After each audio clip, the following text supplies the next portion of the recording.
What's up, Instagram? What's up, Facebook? What's up, YouTube? Happy Friday.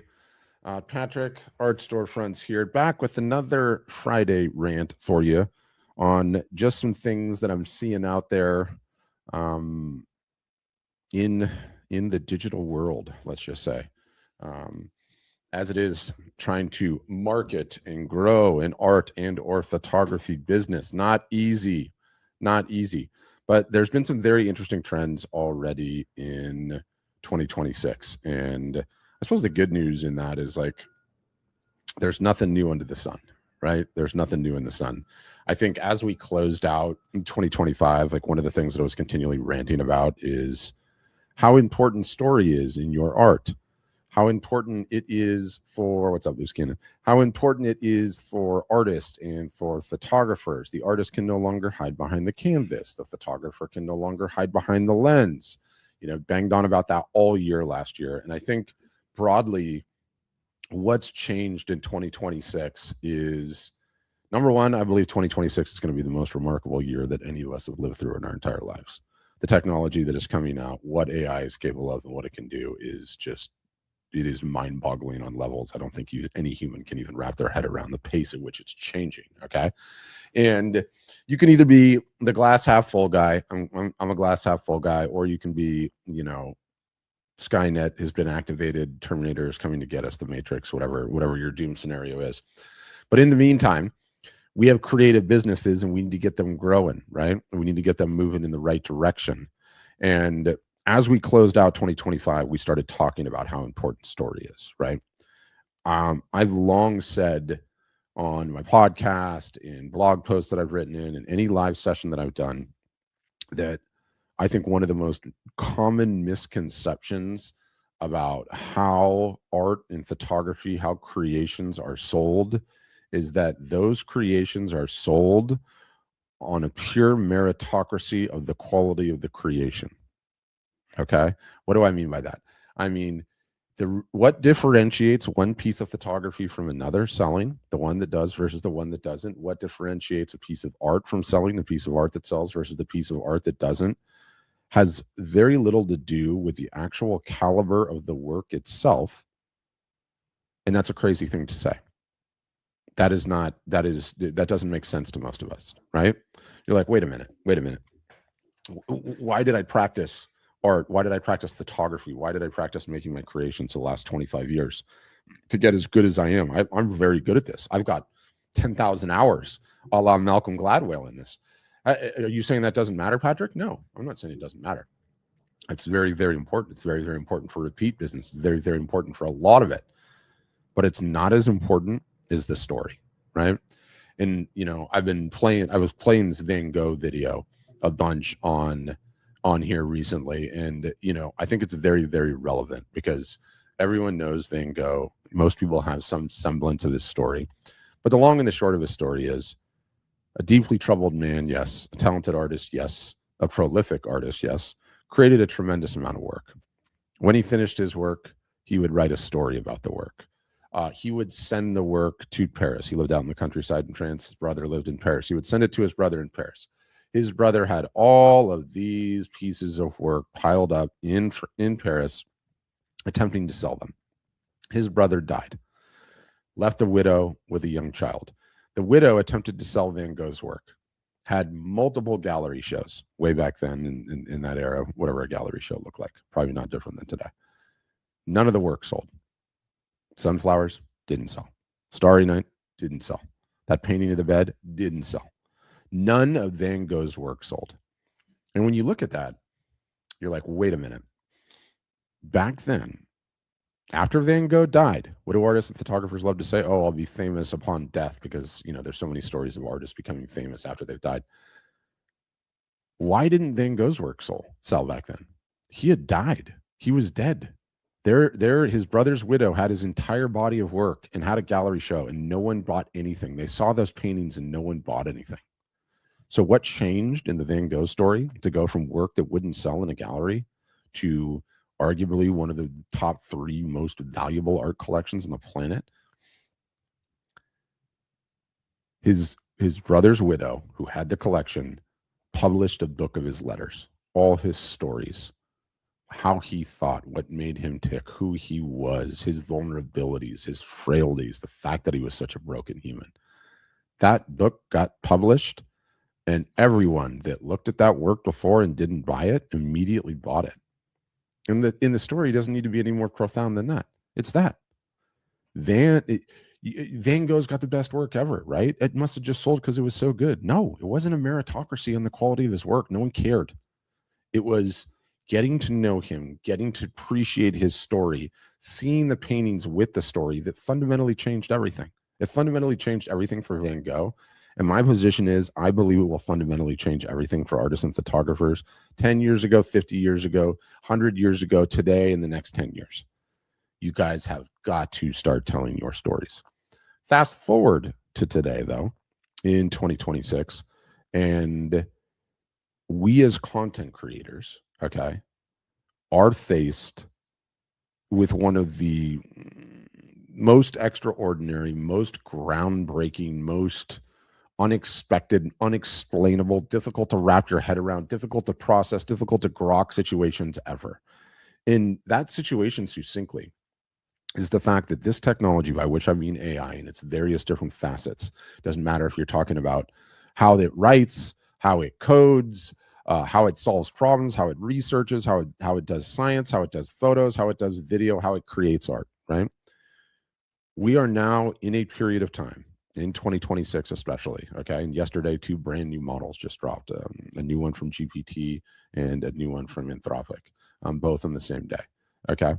And what we face as creators today in 2026, trying to grow our brands, trying to sell our products, trying to get people to follow us, get on our email list, participate in our sales campaigns, and purchase our work so that we can feed our families as creators, is we're facing one of the greatest existential crises of all time, period, end of sentence.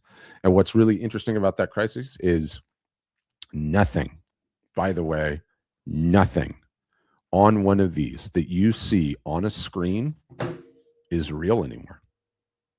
Nothing is. None of it. Every single solitary bit of it can be fake. Everything, the image, the video, the person talking about it, the person pointing at the work, the house that they live in, the cars, the trips that they're on or not on, the text, the type, all of it.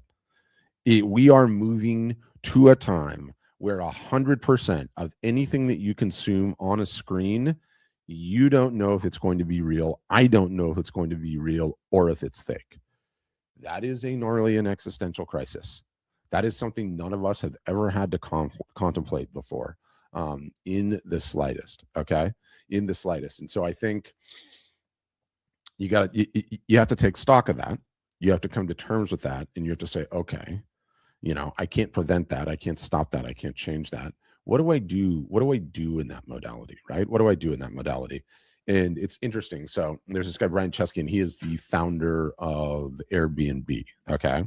Now, obviously, if you own Airbnb, you're a bit conflicted in giving this type of a speech, right? Because what does Airbnb sell? They inherently sell things that are non-AI. They're real things in the physical world. But I think he gave this speech like a couple of weeks ago, or maybe it was even a month ago now. I don't know. But I just want to play it. I'm gonna share the screen, and I gotta get the sidebar out of the way. Let me share my screen, and I want all of us just to watch this quickly. Let me make sure I can try to make it as big as possible. All right, that's the best I can do. Term is artificial. We are now living in a world, as of last week, with the video content, where you cannot know for certain. I mean, there could be digital like fingerprints that this is real, but we're going to live in a world where it's not clear that what you're seeing is real. In other words, now anything you can't tell. You won't be able to tell. And I think that's maybe the point of it, that in the future, if it's on a screen, it will be artificial, or it could be artificial. And so you want to ride a trend, or you ride the opposite of a trend. And the opposite of artificial is real. The opposite is you want to ride a trend, i.e., you want to do what everyone else is doing, or you want to do the opposite of the trend. I think that's really powerful. Screen is the real world.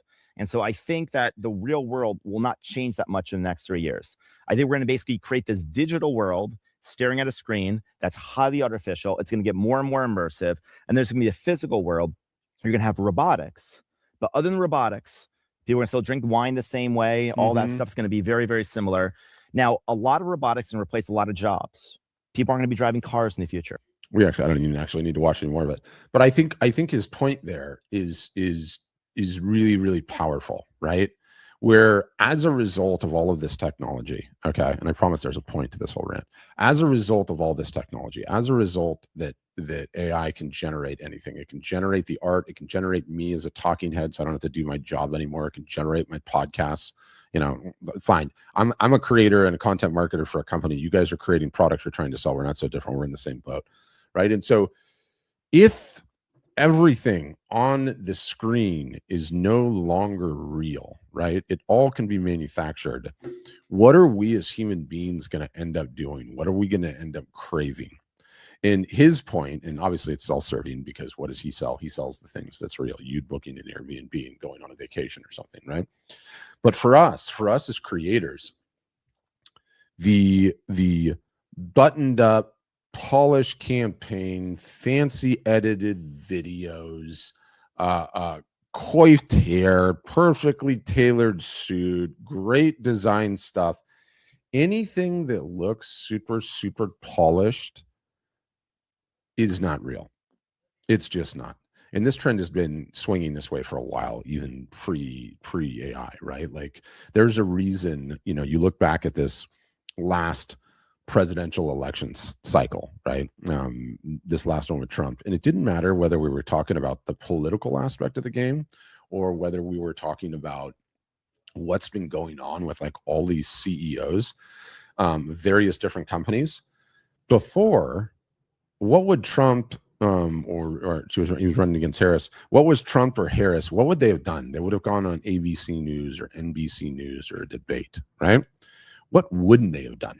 They would not have gone on Joe Rogan or why am I blanking on all the podcast names? You guys know all the rest of the hosts, all the downstream podcast hosts. They went Theo Vaughn or why am I blanking on all the names? I don't know. It's Friday. It's been a long week. That's happening. And now what are all the CEOs of companies doing? Okay. They're not putting out a polished press release anymore. They're not having a short news conference in front of the building. They're going on these podcasts where they can be on for an hour, where you can't selectively edit things, where it's not faked, where there are no cuts, maybe one short little ad read, but the whole situation is just very, very real. Okay. You can paper over a lot of things in these little short, snappy media bits, quick cuts, edits, clean editing, beautiful retouching, and all of that. And people are over that. They're over that. We've been fed that for a long time as media consumers, and no one trusts it anymore. And that was the trend even before AI. Now, with AI coming in, the only thing that we humans want to see, the only thing that we humans are going to know, like, and trust are the things that are real. Okay? Are the things that are real. And we talk about artists, photographers trying to sell their creations. Okay. And I was running the webinar at the beginning of the week this week. And, somebody asked me like, well, I've just retired and, I'm going to get into my art business and I've never been active on social media. And, all of my friends tell me that like, it's just a huge waste of time, that you post things on social media. They don't get any likes or comments and shares. No one sees anything. No one buys anything. And why would I do that? Like, what am I going to do? Right. And I've heard that refrain for so long, for such a long period of time. And it actually infuriates me because you don't need to be social media sophisticated. Okay. You don't have to be a practitioner. You don't have to share what you had for lunch. Okay. And you don't have to be a Kardashian and have the cameras follow you around 24 hours a day either. But you have to be real. You have to be real, right? And what do most creators do? Artists and photographers especially. Artists love hiding behind the canvas. The photographers love hiding behind the lens. We know everything about what it is that you do. You create art, you create photography, you create creations, and we know very little about who you are. What's your story? Is there anything real about you? right? And the analogy that I always give, because it's so important, is like, if you and I met for the first time at a coffee shop, and this is to me right now, especially in 2026, this is the one sentence, this is the one way that you need to think about your social media output. And really, I'm going on a tangent here, but this pissed me off. It has nothing to do with social media, you guys. I hate social media. I could care less about social media. Do you know what it has to do with? This. It just has to do with this. Okay. Go outside, those of you that live in a warm part of this world, okay, or go indoors somewhere that if you live somewhere cold today, and for a minute, keep this in your pocket, okay, and go to somewhere where there's going to be some people and have a look around. How many people are actually in the real world doing a real anything versus how many people have their face glued to this thing looking at it, right? It's staggering. I walked my dog a few minutes ago. Every single solitary other person, exercising or otherwise, had their face stuck in it. The workers, some guy that was installing DirecTV had his face stuck in his phone. He wasn't doing his job. It's like that. That is what social media is. It's just figuring out how to get your creations in the place where everyone spends the most time, right? So it's not even about social media. But I digress. The one sentence, okay? The one frame, the one layer of focus that you need to think about. You and I meet at a bar. I like beers. So you and I meet at bars for a beer, okay? Or you like coffee. You and I meet at a coffee shop to have a coffee, okay? We sit down. We strike up the conversation. It's you and I talking, right? You and I talking right to one another. And I introduce myself and you say, "Oh, hey, how you doing? My name's Arun." "Hey, Arun, Patrick, nice to meet you." "Yeah, great to meet you. So what do you do for work, Arun?" And Arun goes, "Yeah, I'm an artist." And I'm like, "That's awesome, Arun. Yeah, I actually, it's funny you say that. I run the marketing department at a company that helps artists. That's really ironic. Where are you from, Arun?" And then Arun goes, "I am an artist." And I'm like, that's great, Arun. Where do you live these days where you do all this art?" And Arun goes, "Buy my art. It's amazing." And I'm like, casually drink my drink. And I'm like, that's weird.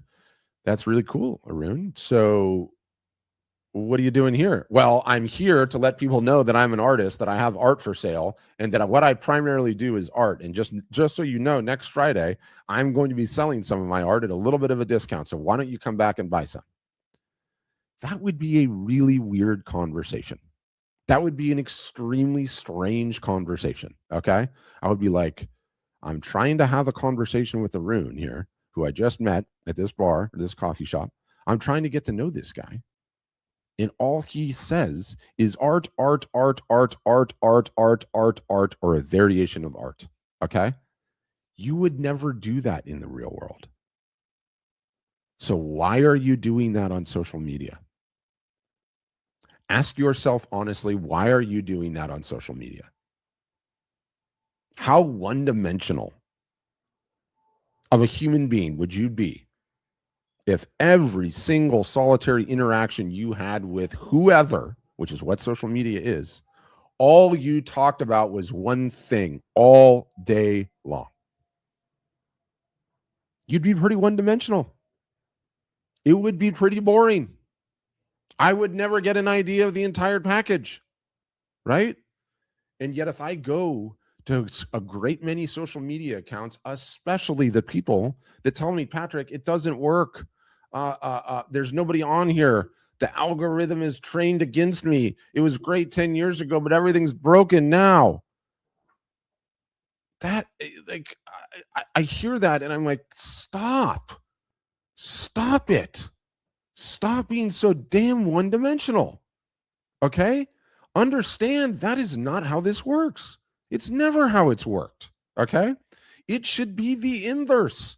When I sat down with Arun in that coffee shop, it should be 90% what he does, and then I should be banging on the door to get that last 10% out of him. Right? That seems like a more interesting way. And my position is that art sales at a macro, no different than the Van Gogh analogy. Maybe they're 50-50. Maybe they're 60-40. Maybe they're 70-30, or maybe they're 80-20. Either way, they're not 100% art is what sells art. Nobody wants that all day long. Okay. Nobody wants that. You don't want that. You don't want anyone else to do that to you. Art sales are either 50-50, 50% the personality of the artist, 50% of meritocracy on the work, or they're 60-40, 70-30, or 80-20 the personality of the artist. And if you are not putting, okay, hello to Ireland. My name's Patrick Shanahan, by the way. Clearly not Italian, so love Ireland. Anyway, if you are not putting, and again, I don't care about social media. I mean on this, where you get the eyeballs on this. If you are not having a conversation on this, where you are not one-dimensional, you cannot just post about your work, and you cannot just post about your process, and you cannot just post about you unveiling your work, and you cannot just post about your work being unveiled on a wall. All of those are great post types, okay? All of those are very helpful, right? But they're not enough. They're not enough for you guys to get the type of engagement that you are looking to get. They are not enough for you to get the likes and comments and shares that you need, okay? They are just not. They're not. We need to know who you are. We need to know what makes you tick. We need to know what makes you interesting. We need to know if you're a dog or a cat person. If you have pain in your life, you've got to share a little bit of that. If you're weird, be weird. Be you. Everyone else is already taken, right? And it seems so simple when you hear it all. And it seems so simple to say, and yet almost no one does it, right? Because we think based on this BS social media world that we all see, that everyone else is perfect and everyone else is perfectly stitched up and everyone else is in great shape and they don't have any flaws and they don't have a weird family and they don't have skeletons in the closet and they don't have baggage, right? Biggest bunch of BS ever. Every single solitary one of us is a broken human being. Every single solitary one of us has scars. Every single solitary one of us has skeletons in the closet. And to tie it back together to that earlier Irish comment, is George Bernard Shaw Irish? I gotta ask Google. It's Irish or English. Anyway, George Bernard Shaw, playwright, said, everybody's got skeletons in the closet. The key is to make them dance. The key is to make them dance, right? When you guys start telling more of your story, okay, when you start explaining why you create the things that you create, the pain, okay, the suffering, the ups and downs, the unfair world, the getting kicked in the teeth, the drug and alcohol issues, the whatever it is, the trials, the tribulations of your life, you have no idea the admiration you're going to get, the connection you're going to get, that people are going to be like, oh my gosh, it's like that for me too. It's like that for me too. The bond that creates is so much more powerful, okay? So much more powerful than just your work alone. In the mathematics of it, I mean, I don't want to go from story to mathematics though. Yeah, and so Diego here in Instagram, you guys all can't see this comment, but I can. I think that my story is not worth telling, right? That is the lie that we all tell ourselves. Everyone has a story that is not worth telling. And Diego, I just released a podcast episode where I pulled up a bunch of the stories of famous artists that went absolutely Richter in their careers, that were in the most boring towns in the world, that had nothing going on, that lived with their family, that never got married, and that barely even left a little apartment. Okay. And a ton of them are now famous because the reality is that all of our stories are interesting. Every single solitary human being. And it's not to say some stories are not more interesting than the others. Of course they are, right? But we all have the story to tell. And there's a tribe online, okay, that is interested in the one that we are telling because they've lived a very similar life. In addition to that, the mass of this whole thing, you guys, the mass of this whole thing are really, really easy. You want to win on this thing, right? It's really easy to win on this thing. There's maths, okay? And the way that I like to think of it is like, if you just think of the phone on Instagram as the biggest freeway in the entire world, there's not like 4 or 5 lanes, right? There's 5 million lanes on this freeway, okay?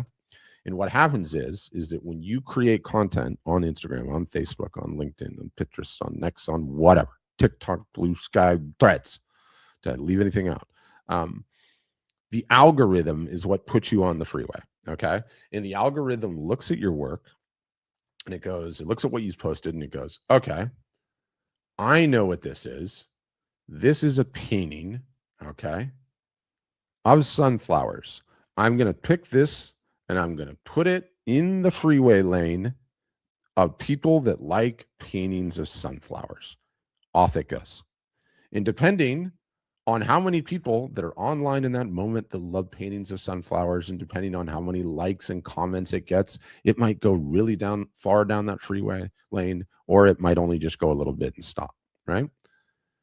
Your guys' problem, okay, when I say your guys, artists and photographers' problem is 90 to 95% of the content that you're creating is all going in the same lane, which is to the same people that have the same interests. Instead, when you start posting these different things, your story, who you are, what makes you tick, what your hobbies are, what you did to get the shot, what makes you interesting, the fact that your story is not interesting, the pain that you have in your life, your dog, what you did last week, and all these things that make you you, that just takes you and puts you in different lanes on the freeway. Okay. It's like you're at the roulette table and you've got a bunch of different money on a bunch of different places in the board. I've never played roulette in my entire life, by the way. I don't understand that game. But each piece of content, based on what the algorithm determines what is in it, is going to determine where you are on that giant freeway. And you want to be you don't put all your eggs in one basket. You want to be in a bunch of different lanes at a bunch of different times. As if that wasn't important enough. Okay. With AI, everything has just gotten harder because now everything can be fake.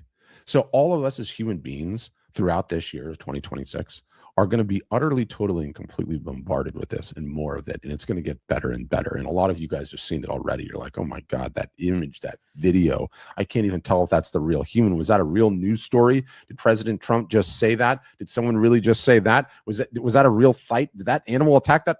We don't even know already. And all it's doing is like doubling in quality. What used to be every 6 months, like every 6 weeks, it's going to be every 6 days. So if you're not being the real you, if there's no filter, if like President Trump or the CEOs going on those long podcasts, if there's just a little short 2-minute clip of you instead of the long form, get to know this person, understand who they are, understand what makes them tick, you're going to have a very difficult time with it. It's going to be hard to get to know you. It's going to be hard to bond with you. No one's going to want to bond with you. They're going to be like, that's probably just fake and bad AI. They're not even good at AI. So you got to be you. Everyone else is taken. As cliche as that is to sound, it's so completely true, right? Your work on its own is not good enough. Okay? And don't take that personally. Van Gogh's work on his own was not good enough, right? It wasn't. The beautiful thing is once you get past everybody knows you and likes you and trusts you, you can put out any work you want. It's good enough because they're bonded to you just as much as the work, right? They're bonded to you just as much as the work. On the podcast, I should be able to pull it up. I can't even pull it up. Whatever. I got too many tabs open. It's called the Art Marketing Podcast. It's a podcast I host. I know a lot of you guys struggle, okay, with telling your stories, right? So we can leverage AI, right? And I think it's one of the most profound lines of AI too. And a quick side tangent as I continue to promote the podcast shamelessly. We're not anti-AI. We're just pro-human, right? AI is all well and good. AI is great. If it makes artists and photographers more efficient, better at telling stories, better at getting the word out there, and helps them sell their art, fantastic. Whether or not we like art that was created by AI or not created by AI, I put that as a separate subject. I know that's a charged subject. I get that, but that's a separate topic. AI is very, very good at things that can help artists, okay? And I've been doing this for a long time. I've spoken to hundreds of thousands of you. Out of 100,000 artists, the number that have even one employee in their business is less than 0.1%. Those are the facts on the ground right now. You guys need help, and AI is amazing for that. So I'm actually very pro AI for artists and photographers and creators, especially the small guys, okay? We need it. We need it. So in the last podcast episode I put out, I created some prompts that you can use, okay, to interview yourself. They will poke you, they will prod you, they will get you talking, and they will help you save files that you can use to get better and better and better at telling your story, to get better and better and better as being a human being and not just someone that just creates and creates and creates. So, Art Marketing Podcast, it's on Spotify, it's on YouTube, it's on Apple Podcasts, anywhere podcasts are found. Check that out and get ready, because I didn't even go through half my material because I just got ranting today, and I've got to end this thing. But you all have a huge opportunity to be you and tell your story this year. If you do that in your reel, the extra love that you're going to get on that content, in contrast to AI, which everyone is going to revolt against, is going to be staggering. And you don't get to Carnegie Hall without practice, right? All of us have got to practice being real, okay? Being vulnerable, not being perfect, showing the scars and being okay with it. And the sooner you do that, the sooner your engagement takes off, the more emails you capture, the more people are going to be interested in your work, and on and on and on. So that is my Friday rant. I appreciate all of you. Thank you for staying tuned and listening. And I'll see you on a future video, a future live. Thanks, guys.